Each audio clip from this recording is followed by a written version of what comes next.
With reference to ancient Indian history, consider the following pair: देवी चंद्रगुप्ता, हमीरा महाकाव्य, मिलिंद पन्ह और नीति वाक्यामृता। तो नमस्कार दोस्तों, यूपीएससी की previous year question paper discussion में आपका स्वागत है, जिसमें कि हम डेली एक क्वेश्चंस को डिस्कस करते हैं और उसकी in depth with background information के साथ उसकी जानकारी लेते हैं और क्वेश्चन को सॉल्व करते हैं, जिससे कि हम हर टॉपिक को आराम से पढ़ सके, समझ सके, और ताकि इन फ्यूचर उस टॉपिक के ऊपर कोई भी क्वेश्चन आता है तो उसको हम कर सकें। ठीक है, तो चलिए जी, अपना समय ज़्यादा व्यर्थ ना करते हुए क्वेश्चन की शुरुआत करते हैं और देखते हैं कि क्या इस क्वेश्चन में पूछा गया है। एज यू ऑल नो, इस क्वेश्चन में आपके सामने कुछ चीज़ें हैं जो मैं आपके सामने रखना चाहूँगा कि with reference to Asian Indian history. जो क्वेश्चन है वो एशियन इंडियन हिस्ट्री से है, जिसमें कि हमारे लिटरेरी वर्क और उसके ऑथर के बारे में दिया गया है। उन्हें मैच करना है कि कितने उसमें सही सुमेलित किए गए हैं या कितने नहीं किए गए हैं। तो इस तरीके के क्वेश्चन आपके सामने काफ़ी आते हैं, देखे जाते हैं यूपीएससी के अंदर। तो चलिए इस क्वेश्चन को सॉल्व करते हैं। हमने जानना है कि एशियन इंडियन हिस्ट्री क्वेश्चन है लिटरेरी वर्क और ऑथर के बारे में। तो चलिए शुरू करते हैं। एज यू ऑल नो, सबसे पहले तो मैं आप लोगों को बताना चाहूँगा कि लिटरेचर होता क्या है। लिटरेचर आप सभी जानते हैं कि लिटरेचर होता है साहित्य। लिटरेचर एक लैटिन वर्ड लिटरेचर से निकला हुआ है, जिसका मतलब होता है राइटिंग फॉर्म्ड विद लेटर्स। ठीक है जी, लैटिन वर्ड से निकला हुआ है। मेनली दो टाइप के लिटरेचर होते हैं, एक होता है फिक्शनल और एक होते हैं नॉन फिक्शन। अब बोलेंगे आप फिक्शन नॉन फिक्शन ये क्या चीज़ होती है? देखो जी, फिक्शन का मतलब होता है काल्पनिक और नॉन फिक्शन का मतलब गैर काल्पनिक होता है। इसके अलावा हम जो लिटरेचर को है कुछ और चीज़ों में भी क्लासीफाई करते हैं, और क्लासीफाई करते हैं लिटरेचर को कैसे कि पोइट्री है, प्रोज है, ड्रामा है, या फिर शॉर्ट स्टोरी है, या फिर नॉवल है। तो इन सब में हम क्लासीफाई करते हैं। एशियंट हिस्ट्री की जब हम बात करते हैं, एशियंट पीरियड की जब हम बात करते हैं, तो एशियंट पीरियड के टाइम में जो लिटरेचर को है जो 4 मेजर लैंग्वेजेस में लिखा जाता था: संस्कृत, पाली, प्राकृत और अर्धमगधी। कई बार आपसे क्वेश्चन पूछा जा सकता है कि कोई एक लैंग्वेज दे दी जाती है, जैसे मान लो हिंदी दे दी गई, या फिर कोई और लैंग्वेज जैसे मान लो फारसी दे दी गई। तो एशियन इंडियन पीरियड की बात की जाए तो संस्कृत, पाली, प्राकृत और अर्धमगधी, ये 4 भाषा ही थी जो मेजरली, जिनमें कि क्या बोलते हैं, ये लिटरेचर लिखा जाता था। तो चलिए अब शुरुआत करते हैं क्वेश्चन की। जैसा कि हमने देखा है, अभी हम देख रहे थे, समझ रहे थे इस चीज़ को कि क्या था हमारे पास क्वेश्चन में हमारे पास पहला था कि देवी चंद्रगुप्ता। देवी चंद्रगुप्ता एक लिटरेचर है, वो किसने लिखा है इसके बारे में पूछा गया था।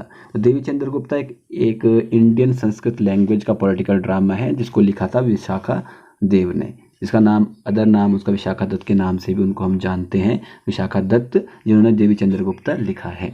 इसमें क्या किया गया था कि एक बार क्या होता है कि शकों ने जब उनके राज्य किसी के राज्य के ऊपर आक्रमण किया था, रामगुप्त के राज्य के ऊपर, तो रामगुप्त ने उधर सरेंडर कर दिया था। तो उसकी जो क्वीन थी, ध्रुवा देवी नाम था उनका, ठीक है, उधर से देवी लिया गया है, तो उन्होंने उसको सरेंडर कर उसको दे दिया। ठीक है जी, तो शक उसको अपने साथ लेके गए। तो रामगुप्त का जो यंगर ब्रदर, मतलब उसका जो छोटा भाई था, वो चंद्रगुप्त उसका नाम था, उस चंद्रगुप्त गया एनिमी के वहाँ पे, एनिमी जहाँ पे उसकी पत्नी को लेके गए थे, उसने उन शकों को मार दिया, उन एनिमी को मार के उसको वापस लेके आया था।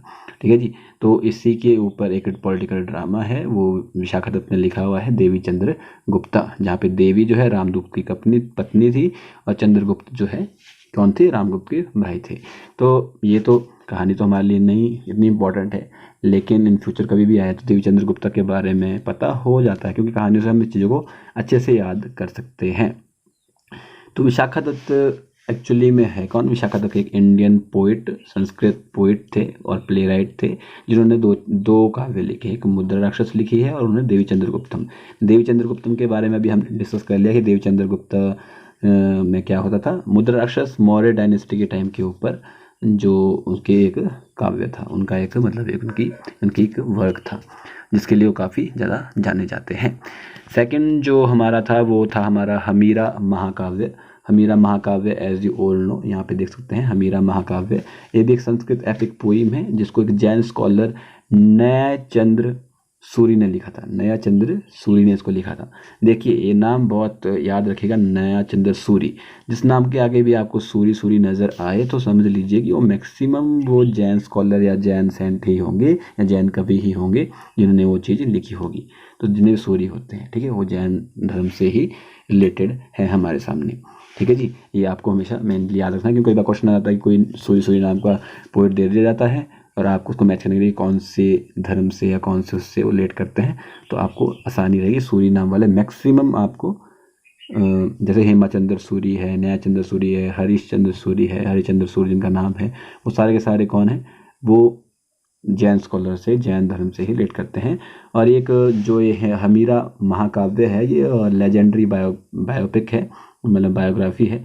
13वीं सेंचुरी में जो चहमन राज्य था, चहमन किंग था हमीर की एक कहानी है, उनके ऊपर एक बनाई गई पोइम है।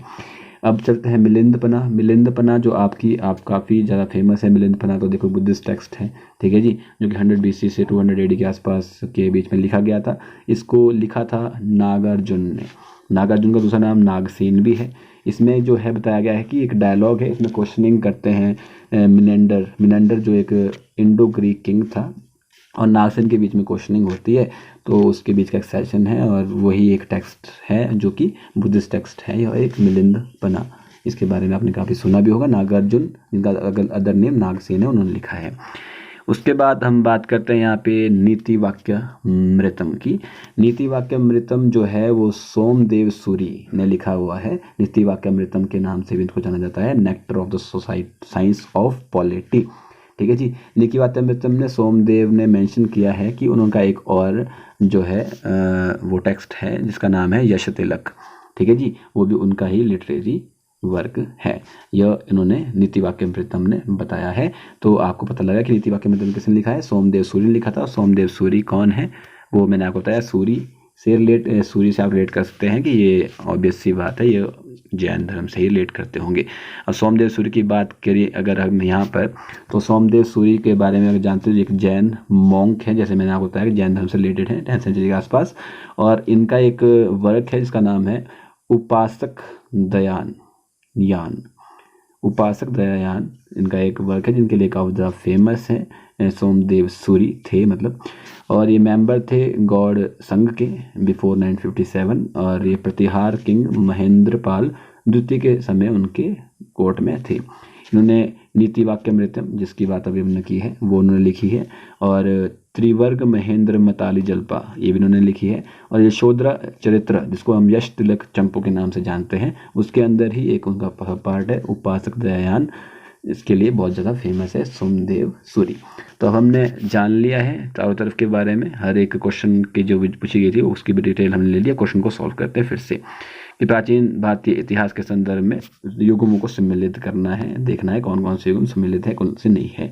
तो जेवी चंद्रगुप्त, जैसे कि हमने देखा है, उसने लिखा है, विशाखादत्त ने लिखा, तो बिलहन ने लिखा है, नहीं लिखा है तो पहला तो गलत हो जाएगा। देवी चंद्रगुप्त लिखी है विशाखादत्त ने, जिन्होंने एक और भी लिखी थी मुद्रा राक्षस, जिसके बारे में हमने बातचीत की थी। हमीरा महाकाव्य न्यायचंद्र सूरी ने लिखी है, अभी हमने डिस्कस किया। मिलिंदपना नागार्जुन नागसेन ने लिखी है, उनका दूसरा नाम है। और नीति वाक्यामृतम सोमदेव सूरी ने लिखी है। तो इसमें 3 जो है, दूसरा, तीसरा, चौथा सही सुमिलित है। तो किसका आंसर क्या हो जाएगा, कितने युगमों में से कितने सही सुमिलित है, तो केवल 3, सी इसका आंसर हो जाएगा। तो यहाँ हमारा आंसर क्या हो जाएगा, हमारा आंसर हो जाएगा ओनली 3, जिसका आंसर है सी। तो हमने विद इन डेप्थ नॉलेज इसकी हमने जानकारी ली, और अच्छे से आपको समझ भी आया होगा। ऐसे ही हम डेली डिस्कस करते रहेंगे हर एक क्वेश्चन को विद बैकग्राउंड इन्फॉर्मेशन। तो अगर आपको वीडियो अच्छी लगती है, वीडियो को लाइक कीजिए, चैनल को कीजिए सब्सक्राइब, और डेली मिलते रहेंगे इसी समय पर। धन्यवाद।